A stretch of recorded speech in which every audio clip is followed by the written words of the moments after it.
কিছু মানুষ তোমাকে কিছুতেই ভালো বলবে না, যে তুমি যত ভালোই কাজ করো না কেন, যত ভালোই গান করো না কেন, যত ভালোই রান্না করো না কেন, তাদের কাছে সব কিছুই খারাপ। মন খারাপ করার দরকার নেই।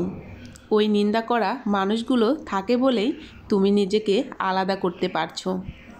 ভালোর সাথে খারাপগুলো মিশে থাকে বলেই ভালোগুলোকে খুব সহজে চেনা যায়। তবে সত্যি কথা কি জানো, তোমার সব থেকে বেশি খোঁজখবর রাখে ওই খারাপ মানুষগুলো। তুমি কি করছো, কোথায় যাচ্ছ, কি ভালো করছো, সব কিছুর ওপর নজরদারি তারাই বেশি করে। লুকিয়ে লুকিয়ে ঠিকই খবর রাখে তোমার। তুমি বুঝতে পারছো কতটা দামি ওদের কাছে? শোনো, যদি ভাবতে হয় নিজেকে নিয়ে ভাবো, এমনভাবে নিজেকে তৈরি করো ওরা সারাদিন তোমাকে নিয়ে ভাবতে থাকে। তোমার ভালো থাকাটা যদি ওরা ভালো চোখে না দেখে, তাহলে জানবে তুমি ঠিক পথে আছো, আর ওদের মনের শান্তি উড়ে গেছে। আসসালামু আলাইকুম, আমি Shrabani blog and cook channel থেকে নতুন আর একটি ভিডিও দেখার জন্য সবাইকে ওয়েলকাম করছি। কাছে দূরে দেশ ও দেশের বাইরের যারা যারা এই মুহূর্তে আমার ভিডিওটি দেখছেন, আশা করছি আল্লাহর অশেষ রহমতে সবাই সুস্থ আছেন, ভালো আছেন। আমিও আপনাদের দেওয়ায় অনেক বেশি ভালো আছি। চলে এসেছি নিউ লাইফস্টাইল ব্লগ ভিডিও নিয়ে। আজকের ভিডিওটি আমি সকাল থেকেই শুরু করেছি। সকালে নাস্তা তো আপনাদের সাথে বানালাম আর গল্প করলাম, তার সাথে নাস্তা করার পরে যেগুলো থালাবাটি আছে সেগুলো এখন পরিষ্কার করে নিচ্ছি। আর আপনাদের সাথে কি কি করব সব কিছু A to Z শেয়ার করব। আশা করছি আপনাদের অনেক অনেক বেশি ভালো লাগবে। নাস্তা করলাম, থালাবাটি পরিষ্কার করলাম, আর তার সাথে যে চুলাটা নোংরা হয়েছে সেটাও কিন্তু এখন পরিষ্কার করে নিচ্ছি। সকাল সকাল এগুলো পরিষ্কার করে নিচ্ছি, কারণ আমার রান্না বান্না আর নেই, তো সব কিছু আমি করে ফেলেছি অফ ক্যামেরায়। আর বাকি যে কাজগুলো এখন আপনাদের সাথে একটু একটু করে শেয়ার করছি। এই রান্না করার পর চুলা যদি পরিষ্কার করা না হয়, কি যে পরিমাণ কষ্ট লাগে রান্নাঘরে আসলে চোখে আগেই পড়ে যে আমার চুলাটা নোংরা হয়ে আছে। তো চেষ্টা করি রান্নার সাথে সাথে এগুলো কিন্তু পরিষ্কার করতে। এই যে আমি কিন্তু সুন্দর করে ঝকঝকে তকতকে করে কিন্তু আমি আমার চুলাটা পরিষ্কার করে নিয়েছি। জানি না কারা কারা এই মুহূর্তে আমার সাথে আছেন। যারা আছেন প্লিজ আমার ভিডিওটিকে যদি লাইক দিতে ভুলে যান, একটি লাইক দেবেন আর আমার সঙ্গেই থাকবেন। নতুন বন্ধুরা চাইলে কিন্তু আমার চ্যানেলটি সাবস্ক্রাইব করে আমার পাশেই থাকতে পারেন। পাশে থাকা বেল আইকনটি প্রেস করে রাখবেন। যখনই আমি ভিডিও দিব তখনই কিন্তু আপনাদের কাছে নোটিফিকেশানটি চলে যাবে। আমরা জীবনে অনেক ভুল করি, তাই না বন্ধুরা? কিন্তু এই ভুল থেকে কি আসলে আমরা কিছু শিক্ষা অর্জন করতে পারি? আমি কিন্তু পারি। আমার জীবনে যতগুলো ভুল করেছি, প্রতিটা ভুল থেকে আমি একটি শিক্ষা পেয়েছি। জীবনে করা ভুলগুলো আমাকে নতুন করে শিক্ষা দিতে সাহায্য করেছে, নতুন কিছু জানতে পেরেছি আমি। তাই মনে করি জীবনে ভুল করলে কষ্ট না পেয়ে ওখান থেকে আমি মনে হয় শিক্ষাটাই বেশি অর্জন করি। একটি ভুল একটি শিক্ষা, আমার কাছে যেটা মনে হয়। আজকে কিন্তু বন্ধুরা অনেক কথাই বলছি, জানি না কাদের কাছে এই বকবকানি ভালো লাগছে। যদি ভালো লাগে অবশ্যই আমার সঙ্গে থাকবেন। ভিডিওটি যদিও আজকে অনেক বড় হয়ে গেছে, চাইলাম অনেক কাটাছিড়া করতে, কিন্তু কিছুতেই পারলাম না। যেহেতু সকাল থেকে বিকেল পর্যন্ত কি করলাম সে ভিডিও শেয়ার করছি, একটু তো বড় হবে। প্লিজ সবাই একটু কষ্ট করে দেখে নেবেন আর আমাকে সাপোর্ট করবেন। চুলা পরিষ্কার করলাম, চুলার সাইডে যেগুলো তেল জার লবণের জার আছে সেগুলোও কিন্তু আমি এক এক করে মুছে পরিষ্কার করে নিলাম। রান্নাঘর যদি ক্লিন থাকে কি যে ভালো লাগে। এই তো সব কিছু আমি কিন্তু অফ ক্যামেরায় সুন্দর করে গুছিয়ে নিয়েছি। আর এটা কিন্তু আমার সারা দিন থাকবে, আবার যখন রান্না করব তখন আবার নোংরা হবে। কিচ্ছু করার নেই, এই করতে করতেই আমাদের মহিলা মানুষের দিনকাল আসলে চলে যায়। পরিষ্কার করি, নোংরা করি, আবার পরিষ্কার করি, আবার নোংরা করি। আর যাই হোক, এই যে আমার গাছের পাতাগুলো কিন্তু অনেক দিন ধরে কাটা হয় নাই, একদম লাল হয়ে গেছে, মরে গেছে। ভাবতেছি এখন একটু কেটে নিই আর আপনাদের সাথে একটু শেয়ার করি। ইউটিউবে ভিডিও দিলেও খারাপ লাগে, না দিলেও খারাপ লাগে। কেন বলছি জানেন? এই যে অভ্যাস হয়ে গেছে, এখন কিন্তু চাইলেও এটা ছাড়তে পারছি না। আসলে না দিলেও খারাপ লাগে, এতদিন ধরে কাজ করতেছি আর এ পর্যায়ে চলে এসেছি। এখন যখন বাদ দিব তখন হয়তো খারাপ লাগলেও কিন্তু মাঝে মাঝে কষ্ট পাবো যে হ্যাঁ, এখন হয়তো কাজ করলে আমি এখানে যেতে পারতাম, এ পর্যায়ে যেতে পারতাম। তো যাই হোক, এটা তো আর ছাড়ছি না, ধীরে ধীরে এগিয়ে যাই, দেখি আল্লাহ কি করে।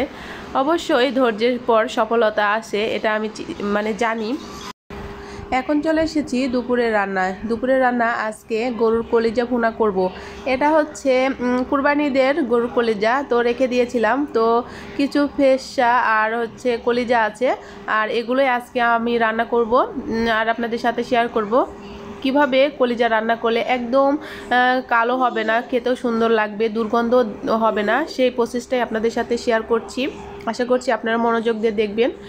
কলিজাটা সুন্দর করে কেটে নিয়েছি, তারপরে পানি কিন্তু গরম পানি করে একদম ভালো করে আমি ফুটিয়ে এর ভিতরে কলিজা দিয়ে দিয়েছি। বেশ খানিকক্ষণ কিন্তু জাল করার পরে তো এভাবে আমি কিন্তু রান্না করেছি। জানি না আপনারা কিভাবে রান্না করেন, অনেকে অনেকভাবে রান্না করেন, তো আমার কাছে মনে হলো এভাবে রান্না করলে সবচেয়ে বেশি ভালো হবে, খেতেও কিন্তু ভালো লাগবে। তো বন্ধুরা, আজকে রান্নাটি কেমন হবে কিন্তু অবশ্যই আমার সাথে দেখতে থাকুন, আর পুরো ভিডিও দেখে আমাকে কমেন্ট করবেন যে আমার ভিডিওটি কেমন হয়েছে। এই যে এখন আমি রান্নার প্রসেসে চলে যাব। চুলাতে কিন্তু আমি আগে থেকেই পেঁয়াজটা দিয়ে দিয়েছি গরম করে, আর গ্যাসের পরিমাণ যেহেতু একদমই কম, তো আগে থেকে আমি যে কোনো জিনিস উঠাই দিই তারপরে ভিডিও শুরু করি, কারণ যদি আমি ক্যামেরা অন করে রান্না করতে শুরু করি দেখা যাবে যে অনেক দেরি হয়ে যাচ্ছে। পেঁয়াজ হালকা একটু ব্রাউন কালার হলে এর ভিতরে আমি কিন্তু তেজপাতা আর দারচিনি এলাচ এগুলো দিয়ে দিলাম, তার সাথে এখন দিয়ে দিলাম আদা জিরে রসুন বাটা, আমি একসাথে পেস্ট করে রেখেছিলাম। তো এগুলো সবগুলো মশলা আমি এক এক করে দিয়ে দেব, আর তারপর কষিয়ে আবার যে মাংসটা কলিজাটা ওটা আমি দিয়ে দেব। অফ ক্যামেরায় কিন্তু সবগুলো আমি মশলা এক এক করে দিয়ে দিয়েছি। এবার তেলের সাথে ভালো করে কিন্তু কষিয়েও নিয়েছি মশলাগুলো, আর এখন যে কলিজা সিদ্ধ করে রেখেছিলাম সেটা এখন দিয়ে ভালো করে কষিয়ে সামান্য একটু পানি দিয়ে নেড়ে চেড়ে নামিয়ে নেব। সবসময় আপনাদের কাছে সাপোর্ট সহযোগিতা করছি, আপনাদের সাপোর্টে কিন্তু আমি এগিয়ে যেতে পারবো, আর অবশ্যই কিন্তু আমাকে সাপোর্ট করবেন। আমরা কিন্তু যারা ভিডিও করি অনেক কষ্ট করে ভিডিও করি, যারা ভিডিও করি তারা জানেন, আর যারা করি আবার তারাও জানেন না, জানি না তারা জেনে বুঝে করে কি না, উল্টাপাল্টা কমেন্ট করে আর ভিডিও ফুল দেখে না, অল্প একটু ভিডিও দেখে আসলে কমেন্ট করে চলে যায় যে খুব সুন্দর হয়েছে। তাদের উদ্দেশ্যে বলছি, প্লিজ আপনারা এরকম করবেন না। আর এই তো আমি কিন্তু অফ ক্যামেরায় পানিগুলো শুকিয়ে এই যে সুন্দর করে ভুনা করে নিয়েছি। আর এই তো মোটামুটি আমার বাসা সবাই পছন্দ করেছে, আমার হাজব্যান্ড তো অনেক মজা করে খেয়েছে, বাচ্চা কাচ্চা সবাই মিলে আমরা খুব ভালো করে কিন্তু খেয়ে ফেলেছি। তো আমাদের পরিবারের জন্য ওইটুকুই যথেষ্ট ছিল, আর যেহেতু কুরবানির ভাগের মাংস আসলে আর অনেক কিছু চাইলেও পাওয়া যায় না, সব কিছু ভাগাভাগি করে নিতে হয়। আর এখন একদম চলে এসেছি বিকেলের নাস্তা। সকালে নাস্তা করলাম, দুপুরের খাবার, বিকেলে তো কিছু খেতে হবে তাই না, আসলে খেতে খেতে অভ্যাস হয়ে গেছে, বিকেলে তো নাস্তা সবাই কম বেশি করেন, তো ভাবলাম আজকে একটু চিকেন বল তৈরি করি আর আপনাদের সাথে শেয়ার করি। আমার বাচ্চারা কিন্তু দুটা আমার ছেলে মেয়ে, তো ওরা কিন্তু বেশ পছন্দ করে চিকেন বলটা। আমি কিন্তু মাঝে মাঝে তৈরি করে দেই, কোনো সময় হয়তো শেয়ার করি আবার শেয়ার করি না, তো আজকে মনে করলাম যে ভিডিও করি, তো আপনাদের সাথে শেয়ার করি যে বিকেলের নাস্তায় কি করলাম। আর এই তো এক এক করে আমি বসে বসে চিকেন বলগুলো তৈরি করে নিচ্ছি। অফ ক্যামেরায় কিন্তু আমি সবগুলো চিকেন বলের যত কিছু দিতে হয় সবগুলো দিয়ে ব্লেন্ডার করে নিয়ে তারপরে আপনাদের মাঝে হাজির হয়েছি। বললামই তো ভিডিওটি কিন্তু অলরেডি বেশি বড় হয়ে গেছে আজকে। আর এই তো আমি সবগুলো বানিয়ে ফেলেছি, তারপরে এই আগে থেকে পানি বলক উঠিয়ে দিয়েছিলাম চুলাতে, তো পানিগুলো বেশ বলক উঠে গেছে, এর ভিতরে আমি চিকেন বলগুলো এক এক করে দিয়ে দিচ্ছি।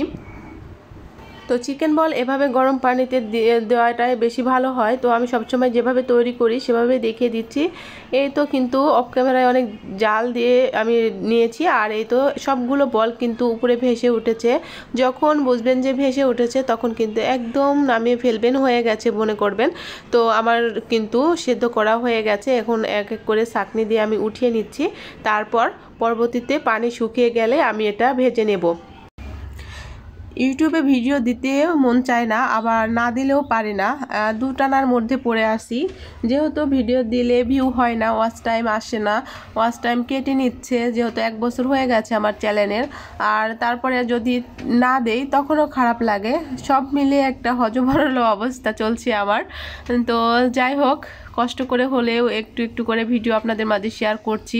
কেমন লাগছে অবশ্যই কিন্তু কমেন্ট বক্সে জানাতে ভুলবেন না। আপনাদের সুন্দর সুন্দর কমেন্টস আর আপনাদের উৎসাহতে কিন্তু আমি আমার সামনের পথগুলো পাড়ি দিতে পারবো অবশ্যই। ভালো কমেন্টস করলে কিন্তু ভালোই লাগে, আর মন্দ কমেন্টস করলে কিন্তু সেখানে কাজের উৎসাহটা একদম চলে যায়। তো আমার কাছে সেটাই মনে হয়। তো সব সময় আপনারা উৎসাহ দেবেন ভালো ভালো কাজ করার জন্য। আর কিভাবে কি করলে হবে, কেমন টাইপের ভিডিও আপনারা দেখতে চাচ্ছেন সেটা কিন্তু চাইলে জানাতে পারেন। তো অনেক সময় এক ভিডিও দেখতে দেখতে কিন্তু অনেক সময় বোরিং ফিল হয়। তো আমি চেষ্টা করি এক এক দিন এক এক মানে ভিডিও আপনাদের সাথে হাজির করতে। তবুও যেহেতু লাইফস্টাইল সব মিলিয়ে প্রায় একই রকম হয়ে যায়।